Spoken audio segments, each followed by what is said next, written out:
Bom dia, meus queridos. Professor Formiga aqui. Vamos falar um pouco hoje, vamos conversar um pouquinho hoje, né? Conversar um pouquinho sobre um assunto que eu acho muito importante, que está afetando muitas pessoas hoje em dia. Olha que música linda, né? Mas no finalzinho eu vou dizer quem é essa música, o original dela, e dar uma dica de livro para vocês, né? Mas, Formiga, o que foi que ocorreu? Bom, foi o seguinte, ontem eu tive uma consulta de rotina com um médico amigo meu, aí nos tornamos amigos, né? Você sabe que eu faço muita amizade por aí. E que dia lindo, né? E conversando com o médico, estava conversando com ele, e ele disse: professor, o senhor sabe qual é o órgão mais importante do corpo humano? Eu comecei a pensar, nossa, que pergunta, né? Assim, ao mesmo tempo médica, mas uma pergunta que na minha cabeça era filosófica também. Aí eu demorei a responder, ele disse: não, o cérebro. Eu disse: nossa senhora, verdade. E aí veio um monte de coisa na minha cabeça, aquela coisa do dualismo, né? Da mente, do corpo. E é justamente o tema de hoje: corpo em paz, mente em paz.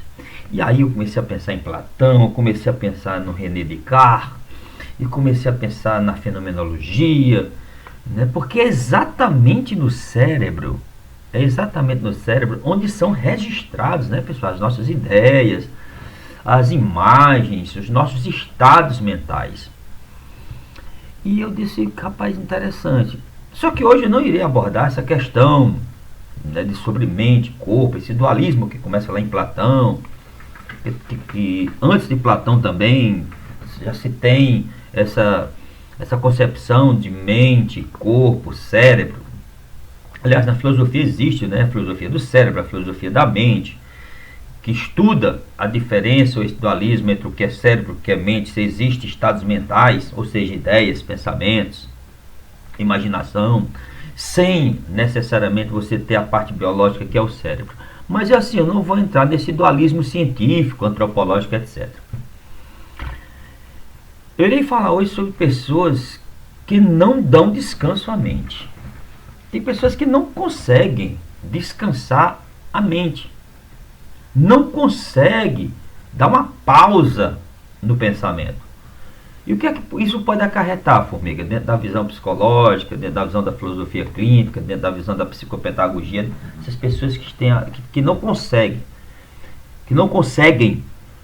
dar um descanso à mente. Bom, da mesma forma que tem muita gente que vai para a academia e leva o corpo à exaustão, né, tem pessoas que fazem isso com a mente, tem pessoas que fazem isso com o pensamento. Levam o pensamento à exaustão mesmo. Levam o pensamento ao grau máximo que ele pode suportar. Ocorre que quando as pessoas levam a mente, os nossos pensamentos à exaustão, se pode fazer com que essa mente fique estressada. Eu fui agora no médico, entreguei meus exames, né? O corpo está em paz, meu corpo está maravilha. Colesterol, glicose, testosterona, uma maravilha. Mas tem gente que tem pessoas que às vezes o corpo está em paz, os exames estão perfeitos, mas a mente não. Biologicamente, fisiologicamente, lipidicamente, vamos dizer assim, né? O corpo está em paz, mas a mente não. E aí as pessoas ficam procurando: meu Deus, tá todos os exames todos perfeitos, meu corpo está em paz, o que é que está acontecendo com a minha mente?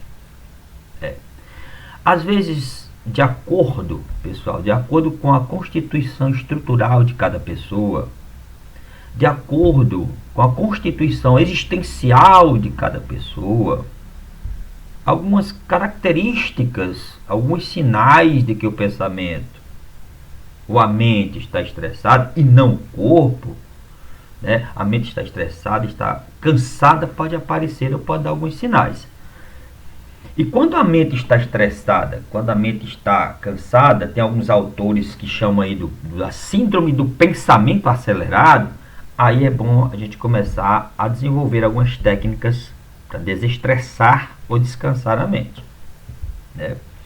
Por exemplo, formiga, é claro que isso vai variar de pessoa para pessoa, né? Nós trabalhamos assim que cada pessoa tem sua estrutura de ver o mundo, tem sua forma de ver o mundo, tem a sua forma de dar significado às coisas, tem sua forma de dar representatividade ao mundo, tá? Ninguém é idêntico a ninguém. Eu vou pegar um princípio de identidade aristotélica aqui, tá? Ninguém é igual a ninguém. Por mais que duas pessoas provem o mesmo sorvete, vai ser uma experiência única para cada um.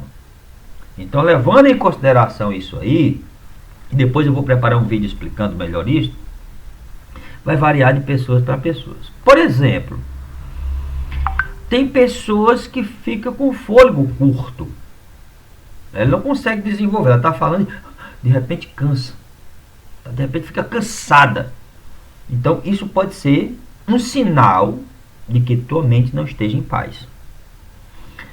Uma outra que eu acho interessante aqui, né, é que há pessoas que não conseguem se concentrar ou concentrar o pensamento por muito tempo em determinada coisa. Ela começa a fazer algo e perde totalmente a concentração. Isso pode ser um sinal, uma característica de uma mente estressada.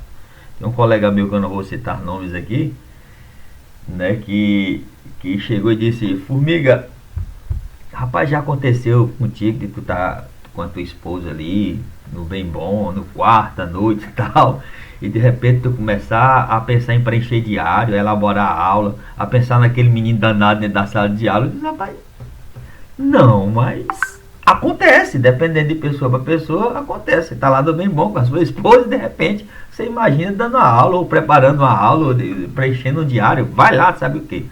Isso pode ser um sinal de falta de concentração e pode ser um sinal de que tua mente não esteja em paz.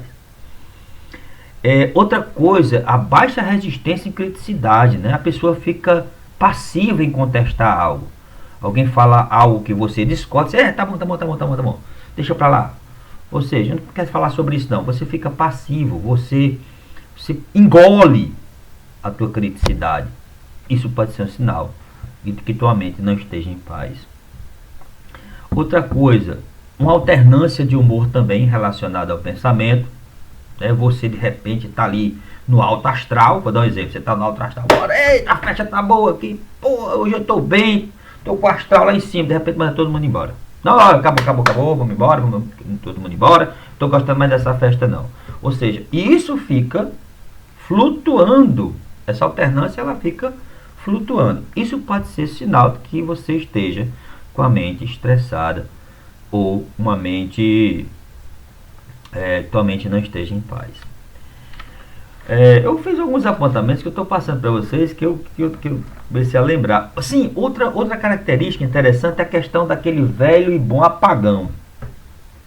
Aqui as pessoas chamam de brancão, né? Você vai fazer uma prova, passou a noite toda estudando, estressando a mente e de repente no outro dia, poxa, estudei isso aqui, não consigo lembrar. Pode ser um sinal de uma mente estressada. Antes de uma prova, antes da entrevista de emprego, antes de fazer um concurso, né, antes de uma apresentação, você já vai com a mente cansada, já vai com a mente estressada. Uma mudança súbita de ideia também pode ser um sinal de uma mente estressada.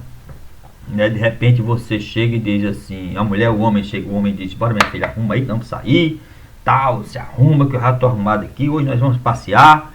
E quando a mulher troca de roupa, os bichinhos já estão, tá todo mundo arrumado, todo mundo cheirosinho, você, não, acabou, vamos desistir, não vou mais. Né? Ou seja, é uma mudança súbita, repentina, que pode também ser uma característica de uma mente estressada, de uma mente cansada. Ou seja, a mudança do pensamento nesse caso ocorreu pelo próprio pensamento de uma mente que pode estar cansada. Outras coisas também, como por exemplo repetições, confusões, paradoxos, que podem caracterizar uma mente cansada, exausta, estressada. Então, observem essas características. Agora, cuidado com alguns enganos. Como assim, professor? Preste atenção, cuidado com alguns enganos. Tem pessoas que dizem o seguinte: eu estou estressado, hoje minha mente está cansada, eu vou dar um tempo aqui na minha mente, aí suprime as emoções. Aí diz: não, a culpa da minha mente está estressada porque eu sou uma pessoa muito emotiva. Eu vou suprimir as minhas emoções que minha mente vai acompanhar. Pessoal, tem cuidado, viu? Que nem sempre isso acontece. Tá certo? Nem sempre a supressão das tuas emoções vai trazer uma paz para tua mente. Muito pelo contrário. Mas assim, se isso é para você, se isso é assim para você, então faça, suprima as suas emoções. Se isso vai te acalmar ou vai acalmar a tua mente. Mas só se isso for para você. Muito cuidado com algumas dicas, algumas padronizações que acontecem aí, tá? Tem pessoas que pensam: eu vou relaxar o corpo, porque relaxando o corpo a mente também relaxa. Cuidado, nem sempre é assim, tá certo? Nem sempre essas coisas estão ligadas. Mas se isso é assim para você, então vai procurar relaxar o seu corpo. Muito cuidado com essas questões que passam aí, que muita coisa desse positivismo coach que tem por aí, né? Dessas soluções mágicas padronizadas que tem por aí hoje em dia, que tentam associar uma coisa com a outra e acaba trazendo um prejuízo maior. Mas, formiga, para encerrar, o que fazer? Pois é, primeira coisa que nós fazemos, e qualquer terapia séria faz isso, ou qualquer terapia que se entenda séria faz, é pegar a historicidade da pessoa. Ou seja, você tem que fazer primeiro, utilizar uma técnica de anamnese para considerar a história de vida da pessoa e somente dela. Tá? A partir daí, que algumas ciências ou teorias ou psicopedagogias ou a psicologia chama de anamnese, né, que é uma técnica de escuta. Nós vamos fazer uma anamnese da pessoa e dizer: olha, talvez eu tenha uma saída para você. Encontrei uma forma aqui, encontramos, né, vários elementos dentro da tua história de vida, que não é tão simples assim, tá? Para acalmar a tua mente, para te deixar mais tranquila. A resposta muitas vezes está na própria pessoa, né? Porque tem pessoas, por exemplo, que para acalmar a mente gostam de escutar uma música, gostam de escutar um determinado tipo de música. Então, se é assim para você, escute. Né? Tem pessoas, por exemplo, que gostam de orar, gostam de ir para a igreja, né? Para acalmar a mente. Se isso é assim para você, faça. Tem pessoas que gostam de conversar, né? Às vezes não tem com quem conversar, vai para o meio da rua, vai passando alguém, ela cutuca: rapaz, vamos conversar, eu preciso conversar com alguém. Se isso é assim para você, então faça. Tá? Tem pessoas que não sabem. E quando essas pessoas não sabem o que fazer, aí tem que procurar uma ajuda. Tá? Porque isso, no decorrer do tempo, pode trazer um prejuízo, muito grande. Tá certo? Tem pessoas que gostam de conversar, tem pessoas que gostam de orar, tem pessoas que gostam de escutar música, tem pessoas que gostam de fazer uma atividade física.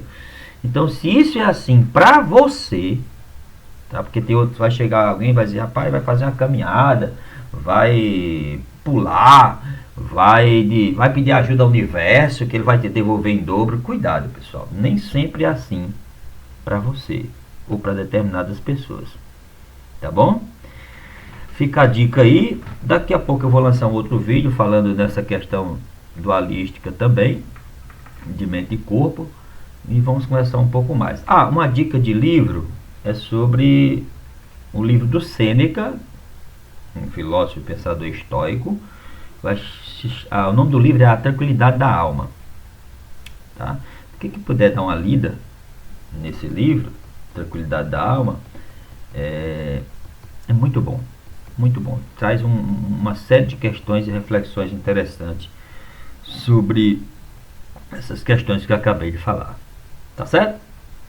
Então, cuidado, não há fórmulas mágicas para seres humanos. Não há padronização para a subjetividade humana. E a música que eu deixo aqui para vocês, para a gente encerrar, é a música do Kansas, né? Essa música é muito bacana.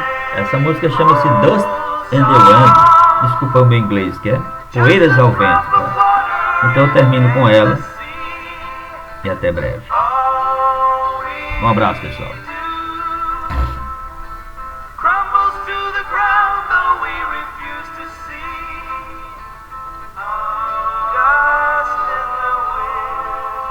Tchau, tchau.